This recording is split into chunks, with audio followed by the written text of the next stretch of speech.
Štai ką tik grįžau ir iš karto, kol dar turiu tas mintis galvoje, noriu įgyvendinti sumanimą. Taigi sumanimas mano toks yra išbandyti štai šį matinius lūpų dažus. Tai žodžiu, dabar esu pasidažiusi su šiuo lūpų blizgiu. Jis nematinis, tad nuvalykim lengvai su šiuo rankšluostuku. Rankšluostuką taip pat galite įsigyti, man parašė. Tad lengvai nusivalom. Kaip mato, tikrai naudoju. Tad darykim tai, ką sugalvojau. O su šio rankšluostuku tai nuvalysit visokius makiažus ir vandenį, atsparius ir panašiai. Ir jis naudojamas tik su vandeniu.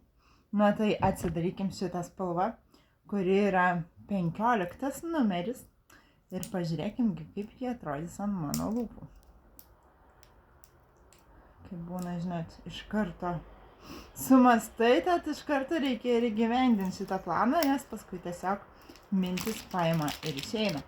Ir jos nesugrįžta. Tai va, spalva yra tikrai labai graži. Čia jums parodyt.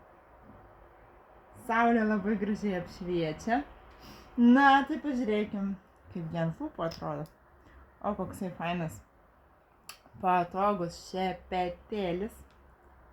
Toks. Tikrai bus patogu pasidažyti.